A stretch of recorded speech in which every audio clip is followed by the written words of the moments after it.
Hello friends, and welcome back to my channel. I'm sharing with you my 2025 book reviews. There will be 10 books in today's book review video, and I'm really excited to share with you what were some of the books that I read last year. If you're new to my channel, I was doing these videos like quarterly. However, it's funny, set out to read 50 books in 2025. How many of you guys set these high expectations and then motherhood and reality hits and you maybe fall short of the goal? But it definitely gives us a chance to practice gratitude for what we did do. These are 10 books that I've read since basically the end of April. I had a book review video, which I will link down below. That was the spring books that I read, those first few months of the year. And then I had a baby in February. And so it has been definitely a challenge for me to get in some time to read. But some book clubs and accountability with friends has kept me moving along through good literature.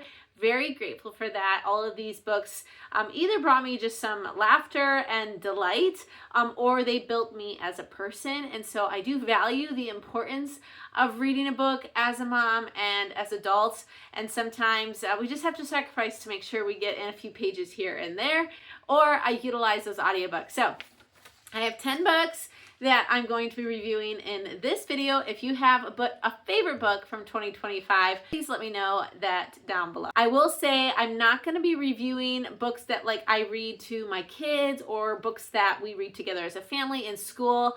Watch for my term reviews of our school terms for those kind of books, because yeah, I'm reading a lot of kid books, but these are books that I personally read for myself or alone.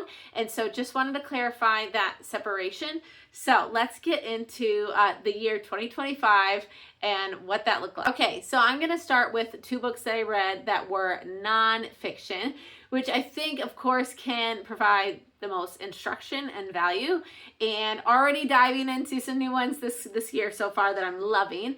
But we read School Education. This is, I think, volume 3. This is volume 3 in the Charlotte Mason 6 volumes, and read this with a book club. So we got to narrate and talk to one another about our favorite quotes in this book. And it is specifically her curriculum and advice to teachers, but as mothers, we are the teachers. And so there's still a lot of great insight in this. I don't think it's necessary, as necessary as Home Education and Book 1 and Philosophy of Education, Book 6, but I still think there is a lot of value in this book as well. And Charlotte Mason in this book is just reminding us to, focus on the child as a person, and it's a common theme and repeat of the things that she has shared in her other books. But I do have, of course, some favorite quotes to share. One of them being on page 112, Charlotte Mason says, "Parents would do well to see to it that they turn out their children fit for service, not only by observing the necessary hygienic conditions, but by bringing their bodies under rule, training them in habits, and inspiring them with the ideas of knightly service." And so, of course, that is talking about our duty and our will and learning how to help them grow that. And so she has a lot of encouragement when it came to that. And I love also what she says about our relation to the Almighty God. And she has a whole chapter just talking about that and helping a child have a relationship with Christ and God simply through just even creation. She says here, "My duty towards God is to believe in Him, to fear Him, and to love Him with all my heart, with all my mind, with all my soul, and with all my strength, to worship Him, to give Him thanks, to put my whole trust in Him, to call upon Him, to honor His holy name and His word, and to serve Him truly all the days of my life." And I just thought that was yes, amen, right? So, and she just kind of goes into how to do that. And of course, a whole bunch of other amazing commonplace quotes that I have from this book. So if you're not yet going through Charlotte Mason's education volumes, whether you homeschool or not, she is specifically talking a lot to parents as well. Volume 2, Parents and Children, is the best parenting book I've ever read. And so there's just a lot of insight, and you can slowly go through these. I've been working through her volumes for years, so this isn't something you have to power through. you can really just chew on it and mull over it and enjoy it and learn from it. This was another one that I did with a group of moms. Jason Baxter, he has like a blog and writer and speaker, and he just has really a great insight when it comes to the value of a literature-based education, the value of literature. So I was very intrigued by this book. I think you can get it on his website. It's Why Literature Still Matters, and it was a really good book. Short, as you can see, but the book itself was beautifully written, and so you can see that he expresses exactly what he writes about, and he talks about, you know, with the culture of social media and self and even AI and writing and all of these things that have changed with technology. He does talk a little bit about that paradigm, which I think we're all aware of it here as we're on YouTube, and our kids as well. And so why the value of even us reading these good literature books, why that is still important, how it brings us delight, how even the world, slowing down, enjoying nature, in what he, even though he's not talking about Charlotte Mason education, I think he comes from a classical viewpoint and whatnot, it does talk about the value of beautiful things, beautiful literature, beautiful poetry, beautiful pictures, beautiful handicraft and art, and how in our fast-paced world and society we can lose sight of slowing down and enjoying the beauty around us. And so this was a really important book. I have not read a lot of books about like the dangers of, phones and everything, because I think you'll actually avoid overconsumption of, materialism or electronics and all of that if you are focused, just changing your focus to enjoying the beautiful things in life, whether that's literature or poetry or playing games or whatever, nature walks, whatever that looks like. I think if you just focus on doing those things, you actually just not overconsume the other things. So you don't have to worry about reading all those books about not doing these things, just do these things instead. So these were two nonfiction books that I would definitely recommend and were worth your time. I want to take a minute to share today's video sponsor, and that is All Dear. They were so generous to send me and the kids a 6-inch pottery wheel made for children. But this whole kit comes with everything that you need to make your clay creation on the pottery wheel, finish it, design it, paint it, all in one kit. Even came with an adorable apron, so you can do everything from home. We're always looking for new handicrafts and things to try in our home. We love crochet and knitting and sewing, and we've actually done just clay modeling in our homeschool co-op. And so having a clay pottery wheel was very excited when the kids found out that we were going to get to review this. My oldest was my guinea pig. The size is perfect for making like small creations, small bowls, vases. Perfect for kids, but also adults too. My husband and I are both really excited to try this. And of course, in all good fashion, my kids are excited to make things for their friends. What's wonderful is when you make something like this, you can customize it. You can put their names on it. You can paint it the colors they like. And so that just adds another element of fun. Why we loved it, and I think you would too, is because it is an all-in-one starter kit. So for someone that has no pottery wheel experience, just like us, this will be perfect and will have everything you need. It's super easy to use and has 2 ways of rotation depending on if you're right or left-handed. The splash tray comes off, so it's an easy cleanup. We all agree that this is a very fun handicraft. Adelaide is finishing up her bowl that she is painting, and we actually already ordered 5 pounds of more clay because the kids want all turns to make something. Really appreciate them sending this, and just for our honest review, I will say it's not super powerful. My husband tried it and it's definitely made for kids, so it's not like this crazy fast powerful wheel. It works better because then the kids, they can go as slow as they need to. It works with their strength. Very easy to use, and we love it, right? Super awesome. So if you're looking for a fun handicraft and activity for your kids to do that's screen free as well, this is a great idea. I think this makes a great gift. You can find all the details in the caption below and a 10% off code with my link. Okay, so then we got into Shakespeare plays. These are not necessarily plays that we did for school. My older two kids do the Shakespeare in co-op, and then my younger first grader, we read like the tales of Shakespeare and just readaptations of Shakespeare. And so these were me. I read these for myself. This is Macbeth. Surprisingly, I've never read Macbeth.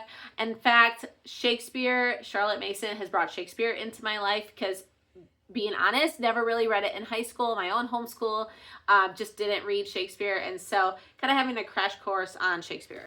Now, I did know that Macbeth was a tragedy, but I never read it. And so I only had like a summary of, the story itself. Yeah, that's a dark one. So, very sad.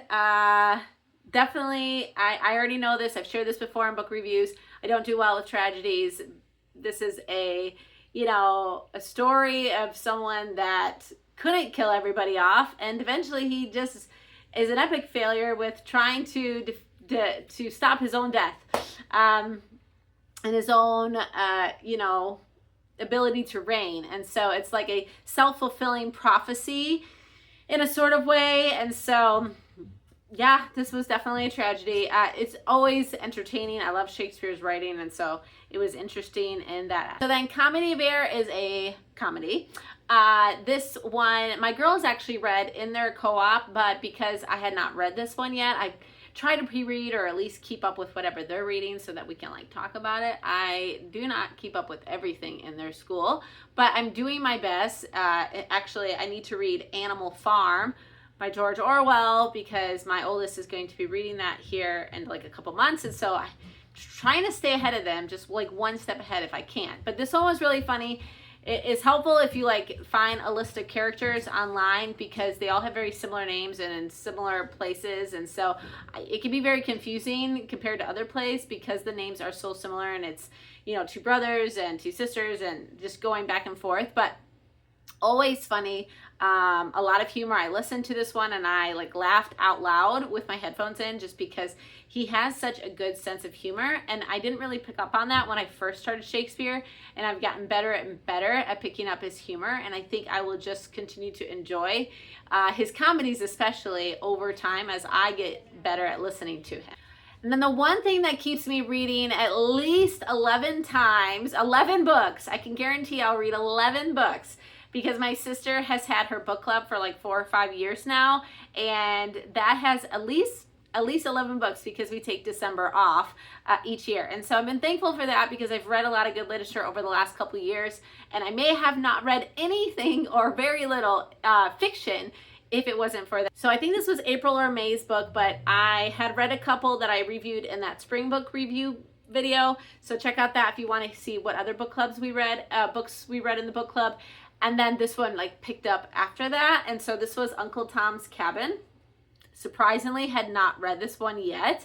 Shocker. And it was actually, it was good. It was better than I thought. I know it's kind of a period piece. I think was written in almost a way during that political time to, bring forward an observation, an opinion that was like needed to be heard. And so, reading it so many decades and decades later, I was wondering how it would come across, but I actually thought it was a beautiful story. I didn't feel like she was overly, descriptive of violence or other things that happened during those, during that time, where when we read My Beloved last year, I don't remember the author's name, but that was very graphic. It was like rated R. It was very graphic. And so even though a lot of things may have been going on in this time period, she was very good about bringing forgiveness and grace, and I think Christ, the Christian slaves, and just how they walked in humility and forgiveness even in the toughest situations. Uncle Tom, of course, and it kind of weaves his life through other slaves' lives as well. And, you know, the young girl that's in one of the main characters in most of the book, and just how her and Uncle Tom's relationship, and how, you know, the child observation of, you know, skin color, and how this young girl just doesn't, you know, there's no difference to her. And I think that's it's so true that kids don't see all of those things, you know, and then not even just racial things, but you know, financial situations or intelligence, and they don't necessarily pick up on a lot of those things. They just see a person for like who they are truly as a person and respect them. And I think that the young girl in the book, I won't give any spoilers of what happens and whatnot, but I think that she shows that childhood like love that kids and children have, and how we should be, you know, viewing one another. And I think that was really, really beautiful.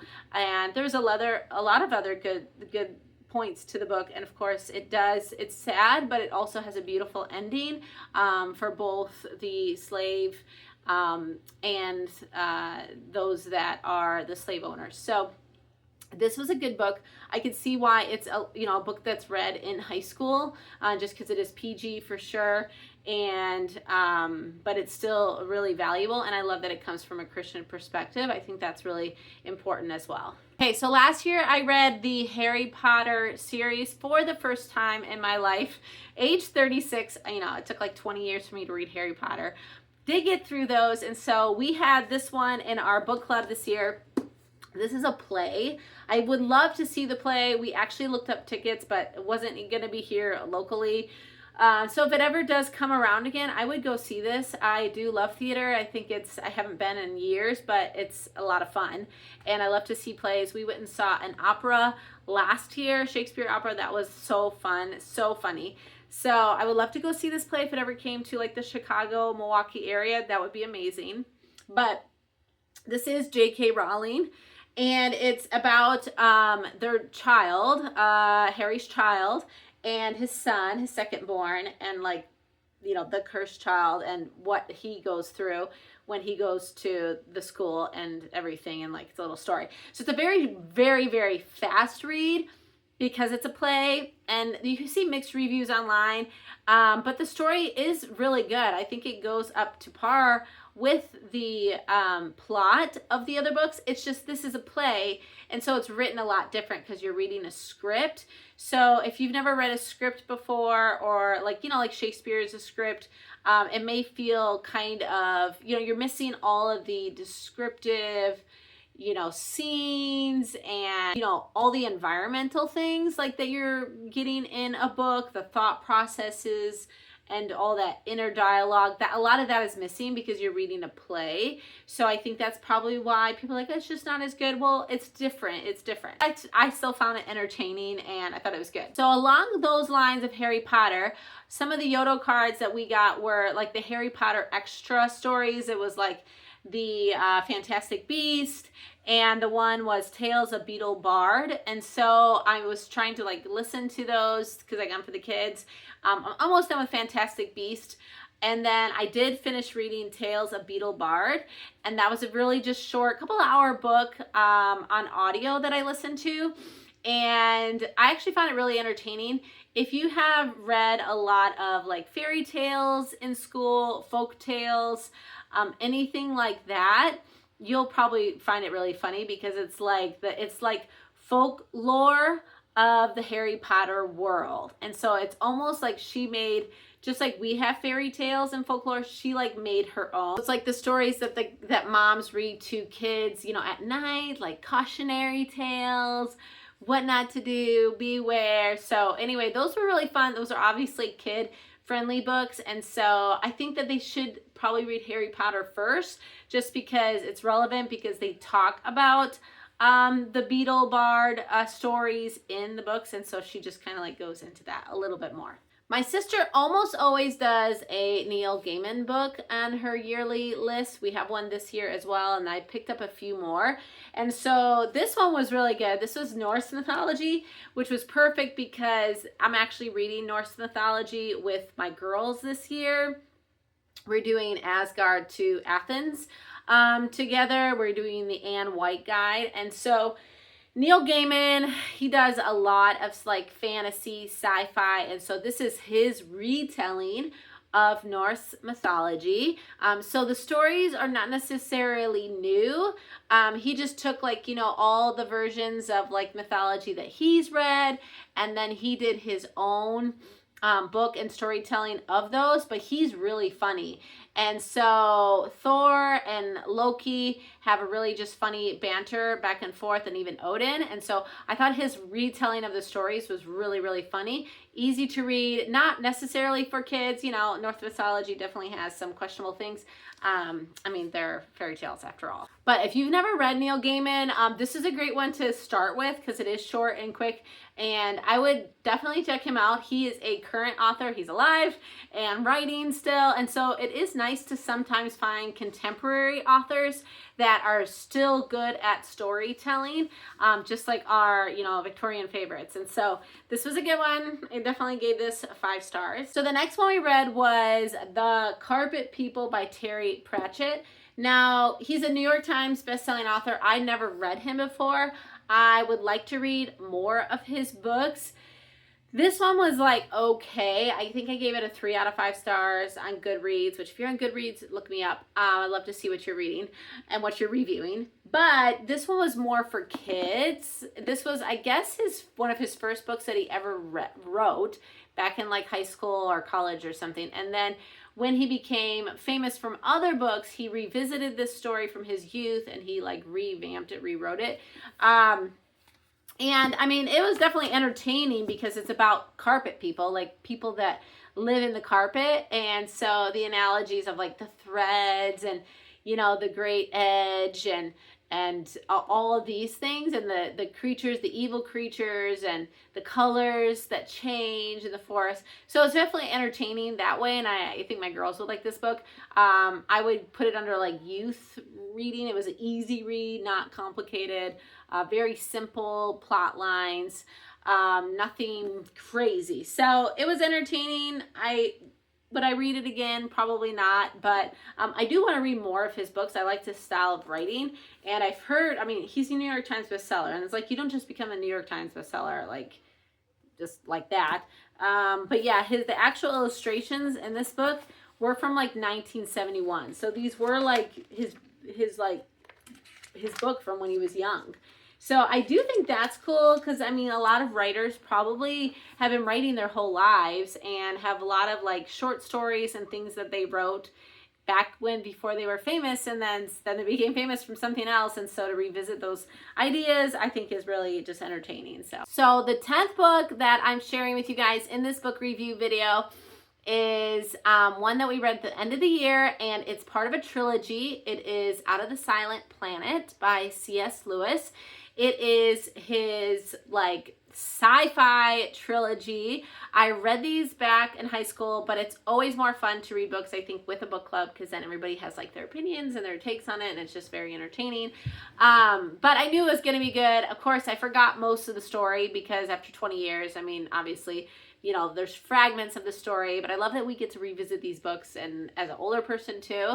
So Out of the Silent Planet is the first one, and I actually am almost done with book 2 because we're kicking it off for this year, reading that in January, and then we're going to read the 3rd one later this year, but the second one's Perelandrula, I'm not even sure if I'm pronouncing that right, but Out of the Silent Planet, I listened to it on YouTube actually just because it's a busy season, and I know I had been listened to it once. I will say I would read this as a hard copy if you've never read it before, because you can kind of get lost. There's a lot of names. There's a lot of, nuanced things that I think if you're listening to it, you will miss some of the points. And so read it as a hard copy first time through if you can. Otherwise, there's plenty of audio versions, and the one on YouTube I thought was a really good reader.